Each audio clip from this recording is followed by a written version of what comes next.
Lunar Crater Radio Telescope, prototype 021, rod and cord reflector design. This prototype is a small-scale model of the LCRT, similar to the Advanced Sunflower Deployable Reflector developed by TRW, now NGST, in the 1980s for the NASA QuaSat Very Long Baseline Interferometry mission. Prototype 021 follows the LCRT concept of operations of being deployed in the center of a lunar crater suspended by 8 support wires anchored at the rim of the crater. This leads to 8-fold symmetry of the prototype design. In this prototype, colored plastic rods are used to represent the radioreflective mesh of the LCRT. The rods are connected together with nylon cords. Nylon cords are tied to a central hoop, which represents the spacecraft mechanism that deploys the antenna.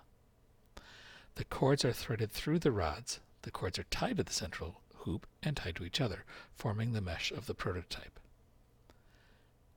Yellow rods represent the 8 radial support arms of the antenna.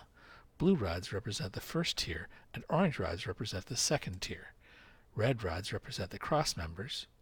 The red rods are cut in two so that they can stow efficiently.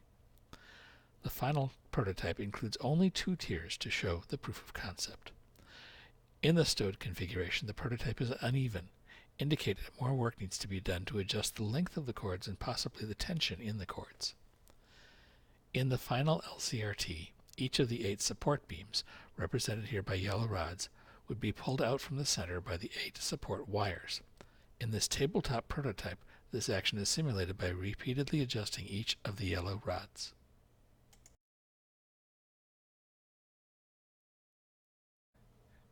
Nylon cords are notoriously hard to knot, and the knots tend to come out.